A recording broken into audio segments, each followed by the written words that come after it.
Alors justement, vous étiez dans cet avion. Vous faisiez partie des 5 dirigeants du FLN détournés vers Alger ce 22 octobre 1956. Est-ce que vous pouvez nous rappeler d'abord le contexte? Pourquoi est-ce que vous vous rendiez de Rabat à Tunis ce jour-là? Eh bien, le but, c'était un but politique. L'idée, c'est d'aller à une conférence, conférence maghrébine avec les Marocains et les Tunisiens, qui permettent de modifier l'équation politique. Fini le tête-à-tête Algérie-France.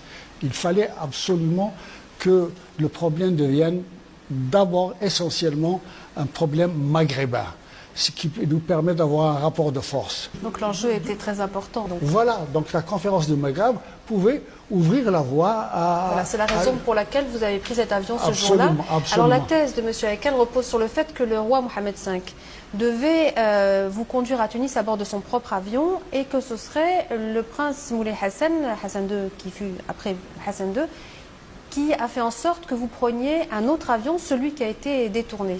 Vous savez que l'armée n'avait pas besoin de complicité. Depuis le 1er novembre, l'armée cherchait à décapiter la direction du FLN pour désagréger les structures qui combattent en Algérie. Le SDEC était sur place. Il n'avait pas besoin de complicité.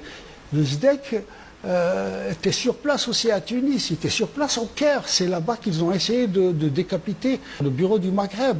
Donc, il était exclu qu'il y ait une complicité au sein du pouvoir marocain, puisque le prince héritier Hassan II a transmis au roi Mohamed V ma crainte lorsqu'ils ont décidé que nous partions ensemble dans le même avion que le roi. Je les ai mis en garde. Là-dessus. Je n'étais pas d'accord, je les ai mis en garde contre les risques qu'aurait le roi Mohamed V. Vous aviez-vous suggéré de prendre un deuxième avion, de ne pas voyager en même? Absolument, c'est moi qui ai suggéré. Oui.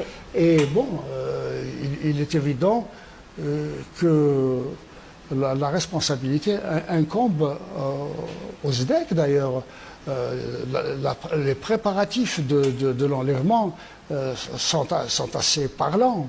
Alors justement, on y revient. Au cours de ce vol, donc le DC-3 d'Air Maroc atterrit à Alger au lieu d'atterrir à Tunis, ce qui est une surprise. Et puis là, c'est l'armée qui vous attend et qui vous arrête.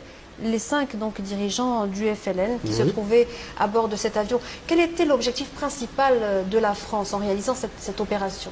Ne parlons pas de la France, l'objectif de l'armée. Parce qu'en fait, c'est l'armée qui avait je dirais, le monopole d'en finir avec la révolution algérienne. Donc ils ont de tout temps essayé, d'un côté, de faire des offensives dans les montagnes, mais en même temps d'en finir avec la direction extérieure. Et en vous arrêtant, ça pouvait désagréger totalement l'organisation intérieure. C'était décapiter un peu la tête, enfin décapiter le FLN à ce moment-là. Voilà. Alors nous avons retrouvé une émission, Les Dossiers de l'écran, à laquelle vous avez participé, c'était en 1982 sur la 2e chaîne française. Regardons ensemble un court extrait de l'intervention de Max Lejeune, qui était en 1956 secrétaire d'État français aux forces armées. Il s'agissait de quoi? Il s'agissait de l'interception d'un avion. Interception qui était demandée par le général commandant en chef en Algérie et par le général commandant la région aérienne de Nord d'Afrique. Hein? Brandon. Il fallait une réponse tout de suite. J'étais secrétaire d'État à la guerre, chargé de suivre les opérations militaires en Algérie. Comme j'ai dit au président de la République, quand il m'a dit « Expliquez-vous, monsieur le secrétaire d'État », je lui ai dit « Monsieur le Président, vous m'avez choisi comme ministre chargé de faire ce que j'appelle moi la guerre en Algérie, car c'est une guerre, c'est pas une opération de maintien de l'ordre. J'envoie tous les jours des soldats du contingent en Algérie. Je vais derrière eux sur les théâtres d'opération. Je les décore de la médaille militaire en votre nom quand ils sont sur une civière étendue, inerte. Et vous auriez accepté que je laisse, moi, passer cet avion alors que les militaires en réclamaient l'arraisonnement. Je dis que n'importe quel ministre n'aurait pas pu donner un autre ordre que celui que j'ai donné. Il ne pouvait que couvrir les militaires.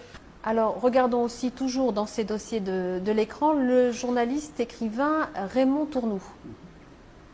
Le général Frandon, commandant la 5e région aérienne, qui a joué un rôle capital, beaucoup plus que l'armée de terre dans cette affaire, qui nous avons porté un coup terrible à la rébellion. Alors, que pensez-vous de ces deux déclarations? Eh bien, la stratégie fondamentale de l'armée qu'exprime Max Lejeune et même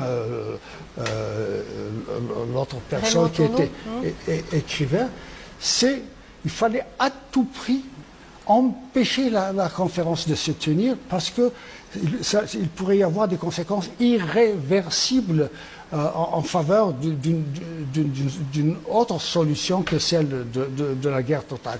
Non, ce que je peux dire, c'est que les paroles de ces messieurs dénoncent d'une manière catégorique l'accusation de comment s'appelle ce journaliste-là, ce journaliste égyptien, de Haïkal, oui. Puisqu'ils considèrent qu'ils sont dans une guerre totale et que dans cette dynamique, ils ne pouvaient que arrêter et priver la révolution algérienne de ses dirigeants. Alors, quelles ont été les réactions internationales à ce que vous appelez cet acte de piraterie? Ben, ça a été une nouvelle bouclier formidable. Oui. D'abord au Maroc. Ce qui était important du point de vue politique, du point de vue diplomatique, c'est la réaction très ferme, aussi bien du roi Mohammed V que du prince héritier, qui ont dénoncé. Et on ne peut pas ne pas quand même citer le fait que le roi Mohammed V a proposé de donner son fils en échange de la libération de ses hôtes, des hôtes qu'il avait reçus. Donc le roi Mohammed V avait proposé de vous échanger vous 5 contre son fils, donc vous étiez vous emprisonné à Alger, et de faire l'échange avec son fils. Ah, tout à fait, mais je crois que ce qui est important, la déclaration très forte du roi a eu quand même un retentissement formidable du point de vue de l'opinion et surtout du point de vue de la façon dont les Américains et les autres conçoivent. Parce que de tout temps, ils ont protesté contre la solution guerrière du problème algérien.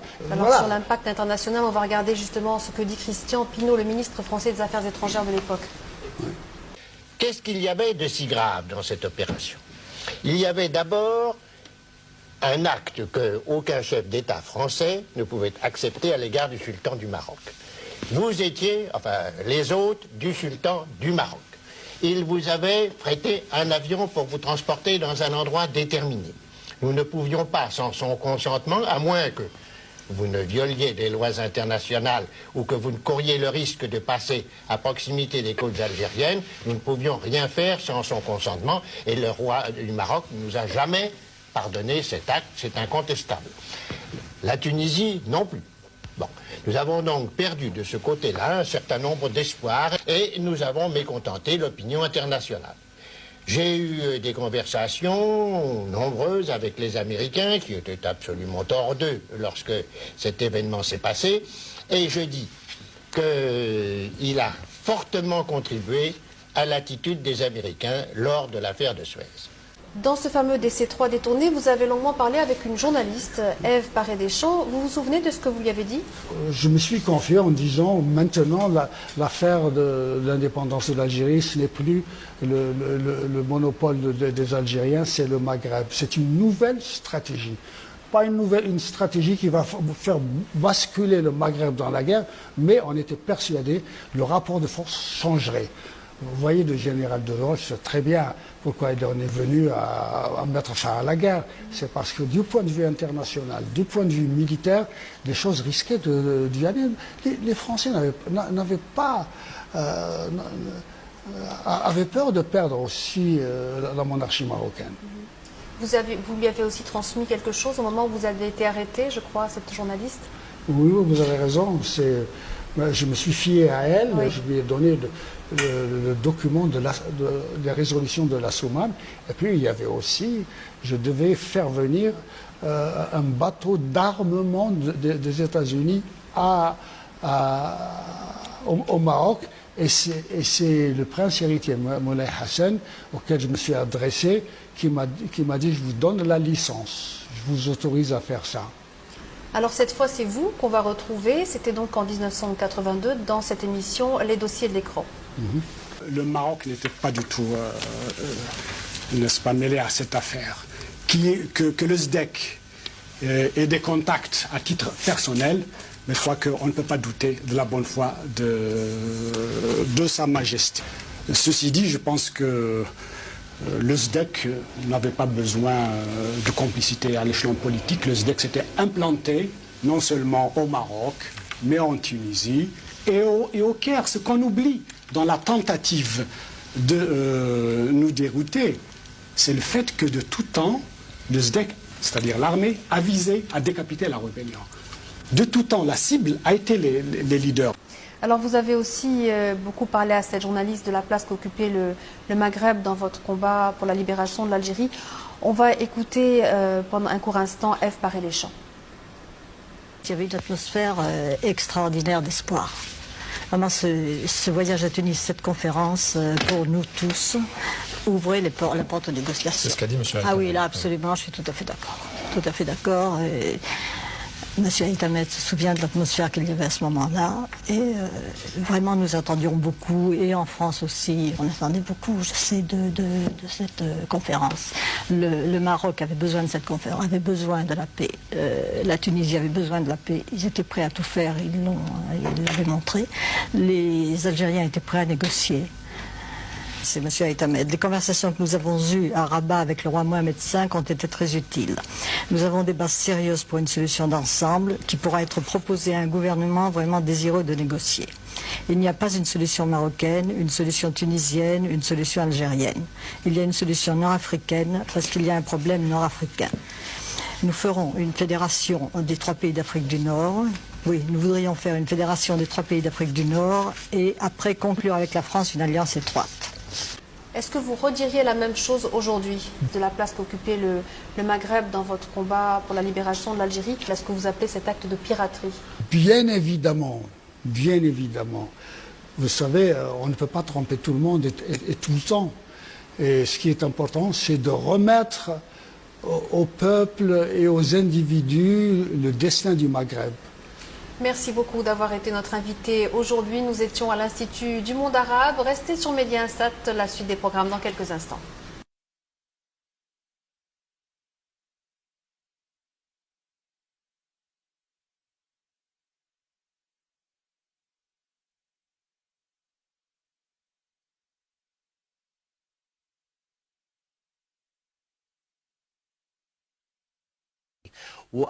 وأظن أنه الأمير الحسن هو بالتحديد من أقنع السلطان أنه يفصل، هو يركب طيارة والجزائريين لحمايتهم ولكي لا يظهروا ياخدوا الطيارة الثانية، وهذا هو التغيير الذي حصل. لكن الأمير الحسن لم يكن بعيدا على الإطلاق عن عملية خطف قادة الثورة الجزائرية، وهو له في هذا منطق معين. لكن حصل خطف الزعماء الجزائريين وبدا قدام الفرنساويين انهم قدام فرصه من ذهب.